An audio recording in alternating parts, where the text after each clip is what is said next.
podcasts of Joe Walsh and Chicago's Morning Answer with Dan Proft and Amy Jacobson on the AM 560 mobile app. Download it today at 560theanswer.com/mobile. Top of the morning, Dan and Amy. We got a lot to talk about with our friend Steve Moore. So let's get right to it. Steve Moore, Wall Street Journal columnist, chief economist for CNN.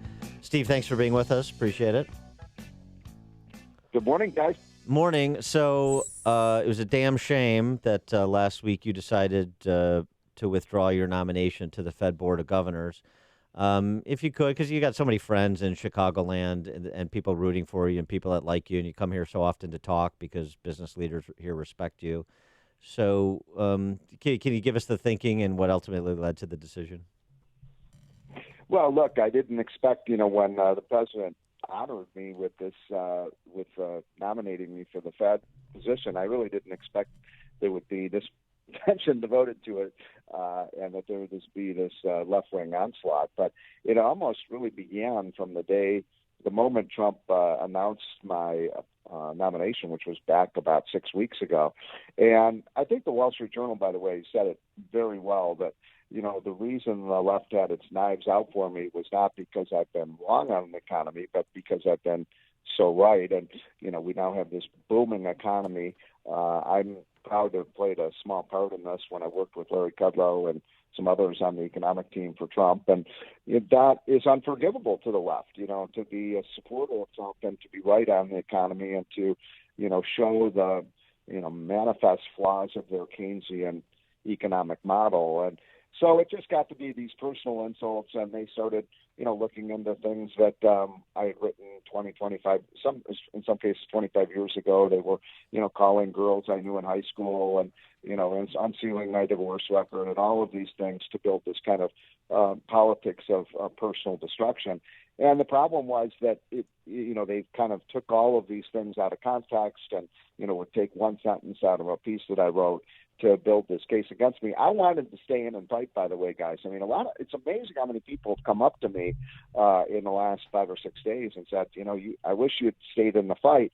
And I wish I could have as well. And by the way, the guy who really wanted me to stay in the fight was Donald J. Trump. Mm-hmm. And, it was tough for me to call him. But the problem was, I have a paper trail that's, 2 miles long. And, this wasn't going to stop. And the appointment process was going to take another 3 or 4 months, and it was just going to be a death by 1,000 cuts. So I'm very disappointed. I'm so appreciative, by the way, of people around the country, especially in the Chicagoland area, who said, who just said the nicest things about me. And, so for those who have done that, I just want to do a shout out and say thank you. It means a lot to me.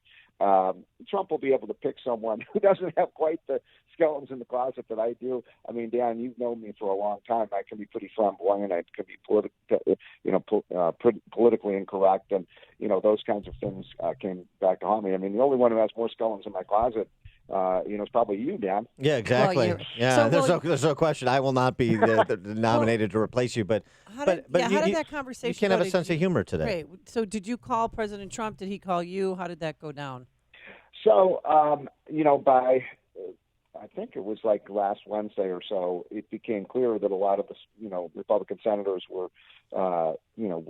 feeling under a lot of pressure. I mean, literally everywhere the senators would go, the left would throw the microphone. What about this latest thing Steve Moore said? He doesn't like short people. He doesn't like Jewish people. He doesn't like, black people. I mean, it was female sportscasters. It got to be the point where the senators were just saying, well, we can't, for a Fed appointment, we don't think we can, take this kind of heat. And by the way, I'm not saying that in a criticism of these senators. I mean, this was kind of thrust right in their face.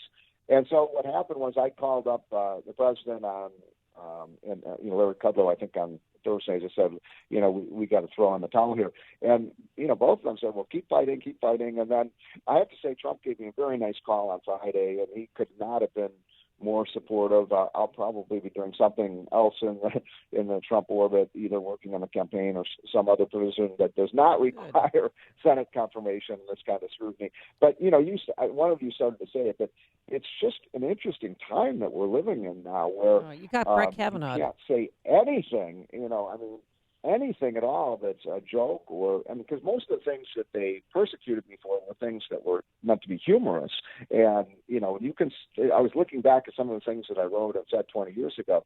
you could say those things 20 years ago, but with today's speech police, you can. And I think it's a very unhealthy thing for the country that the left has become so Stalinistic that you can't even tell a joke anymore. Yeah, I agree with that. Well, let's get on to your area of expertise. That would be economic policy. And we got a real problem with this China trade deal that we were supposedly inexorably driving towards, and it doesn't seem so much that's the case anymore. Trump poised to impose tariffs on $200 billion worth of Chinese goods tomorrow, increase the tariffs on those goods. He's also talked about imposing tariffs on a new basket of goods. Yeah. Meanwhile, Reuters is reporting that China has backtracked on almost all aspects of the good faith offerings they were making, deleted commitments in this back and forth documentation that address theft of intellectual property, trade secrets, forced technology transfers, competition policy, access to financial services, currency and manipulation, and the like. So are we back to zero or even less than zero with China? Well, let me just correct you on one thing that you said, Dan, when you said the Chinese made this good, quote, good faith effort. I mean, there's nothing good faith about the Chinese. Okay. Let's get this serious. I mean, seriously, I mean, these are bad people. They lie, they cheat, they steal, and I have nothing but, respect for our trade negotiators are trying to get a deal done that is in both countries' interest. And, look, the bad actor here is not the United States. It's clearly an abusive trade relationship with them. They do steal our intellectual property. They make it extraordinarily difficult for American companies to do business over in China, whereas we've opened up our markets to them. I think this is the fight of our ages. We cannot back down here. And I hate tariffs. I think that there's a bit of brinksmanship going on here. Let's face it. I mean, they're actually not that far from getting a deal done. And I think, for investors, I would say, don't pay so much attention to the day-to-day drama here. The outcome, and by the way, they may actually have tariffs imposed in the next couple of days. I mean, Trump may very well go forward with this. But what I'm here to say is I think, I feel pretty strongly that within 3 or 4 months, there is going to be a deal. It's not going to be a great deal, but Trump is going to get China to change some of its behavior. And my advice to the president is just I told the president this last week, is get the best trade deal you can from China now. It'll help boom the economy. You'll get reelected in a landslide if he gets a trade deal done on top of a strong economy, and then use your second term to really, start bashing China for their bad behavior. But it's an uncertain time right now. Everybody's on edge right now to see how this is all going to turn out. And I'm just saying there's brinkmanship on the side of the Chinese and, the Trump administration in terms of where we stand right at this moment. Are there going to be any talks today? Sorry? Are there going to be any Chinese trade talks today in D.C.? Yeah, they're talking, continuously. I mean, 24/7 to try to resolve this. I mean, it's almost, in a game of mutually assured destruction, right? Where, and that's why I think at the end, both sides are going to say, this isn't in either of our interests. Now, look, if we go forward with these tariffs, Dan, you are right. This will hurt the U.S. economy. It'll hurt the U.S. consumer. It will mean things that we import from China will be more expensive. But it'll crush China. I mean, China cannot possibly grow with these, huge tariffs. So part of this on the part of Beijing is a kind of face saving. They don't want to be seen as caving into Donald Trump. But they're going to have to make concessions, or they are going to get hit with very severe tariffs. And I hate tariffs, but I think in this case, I don't see any other option. Dan and Amy, we've had this discussion for many, many months. I know you don't necessarily agree with me on this, but I don't see any other option. Well, I mean, I just pointing out when I said good faith offerings by the Chinese, that's how the Trump administration and the president was characterized them. We're making progress. They're going to buy this many $billion more of ag products and stuff. But here's the thing. The question is, at what point does it become counterproductive? There's a new paper out by a member of the Federal Reserve Bank of New York, along with some Ivy League academics, assessing the impact of the trade war with the Chinese, or this back and forth, the tariffs in 2018. The full incidence of the tariff falls on domestic consumers, which we know. Reduction of U.S. real income of $1.4 billion per month by the end of 2018. That was the track. Estimate the cumulative deadweight welfare loss, reduction in real income from the U.S. on tariffs to be around $6.9 billion during the first 11 months. And so, you're reducing real income, real household income in America by raising prices on consumers, and that's not good economic policy. Well, look, I am familiar with that study. It is, look, there's no question it will hurt U.S. consumers. It'll hurt, some of our markets if they retaliate with even higher tariffs. But what that leaves out is it's not true that the full effect of the tariffs is on the U.S. consumer. The major effect of the tariffs is to crush the producers of goods and services in China. I mean, they will literally have their warehouses and their docks and their factories just filled up with products they can't sell. Yeah. It will increase their unemployment rate. Their growth rate will fall. Their stock market will get killed. So that's why I say this. Like Trump used to say to me, if we can't trade with China, we sneeze. If they can't trade with us, they catch pneumonia. So the impact is much worse for China than it is us. Well, I know, look, but you use mutually assured destruction as sort of an analogy, right? So so all of our nukes hit China mainland, and only some of their nukes hit U.S. mainland. To continue the metaphor, that's not good for either side.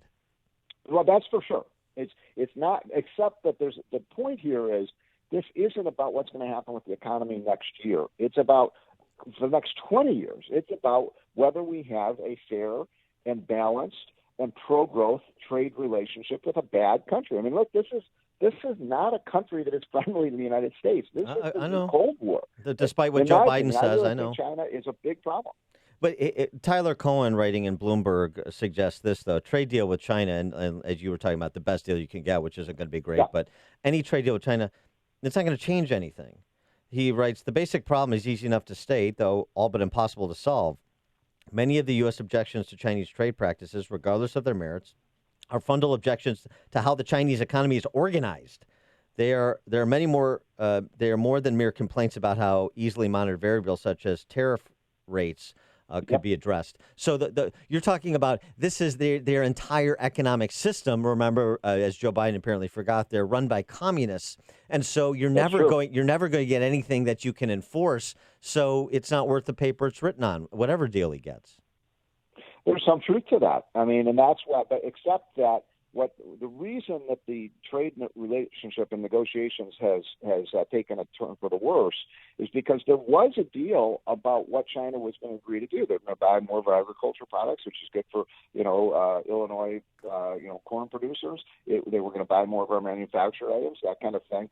The problem is that, and they were going to do something about the intellectual property theft, which is a gigantic problem. And the problem was that Trump, because what Tyler Cohen is saying is right, he wanted validation and verification and measures to make sure that they were actually meeting their terms of their agreement, and China backed off on that. So the problem, Tyler's right. A trade deal with China isn't even worth the words on the paper unless you actually have these things. Unless you do this, if you don't do this, we're going to hit you with the tariff. You don't do this, we're going to hit you with tariff. It's the only language that they understand. I mean, and by the way, this is the reason I don't believe there are a lot of people say, "Oh my God, China's taking over the world. They're going to take over all the new technologies." That's nonsense. I mean, this is a centrally planned economy, and Dan, maybe show me anywhere in the world where central planning has won out over free enterprise economics. Totally right. Let me ask you another question, off topic, off China. This piece by Paul Romer, Nobel Prize-winning economist, when I guess that still means something. I don't know, since Krugman got one. But he suggests a tax that could fix big tech. The big tech tax. He suggested what? A tax that could fix big tech, the big tech companies. Instead of using antitrust or regulatory policy, and he has some background in that. He consulted on the DOJ case against Microsoft. He proposes a tax that would be applied to revenue from sales of targeted digital ads, which is, of course, the key to Facebook, Google, and the like. He suggests this. The tax would spur creativity. Ad-driven platform companies could avoid the tax entirely by switching to the business model that many digital companies already offer, an ad-free subscription. Then consumers know what they give up, and the success of the business would not hinge on tracking customers with ever more sophisticated surveillance techniques. What do you think about that? look, we have the best, the 5 or 6 or 7 or 8 major technology companies, in the world are all American companies. We're dominating this field. We should feel so proud. We have Google, we have Apple, we have Amazon, we have Microsoft. These are countries that have just, so blown away the rest of the world. Why is it that we want to attack our own companies? I mean, I think that's absurd. Now, are some of these companies like Google and others doing things that I think are harmful to conservatives? Yeah, and Facebook.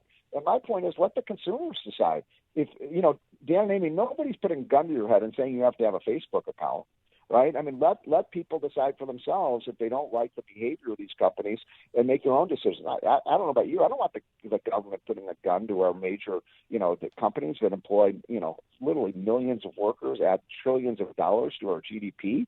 I mean, that's just, to me, that's stupid. I mean, what do you guys think? I agree with that 100%, and it's an opportunity for conservatives and free marketeers to be principled because of the very reason of how antagonistic these companies are towards conservatives, but because they are amoral and rent-seeking in their disposition doesn't mean that we should follow suit and give up what we believe to try and get after them. They always attack the company that right now is on the top of the hill.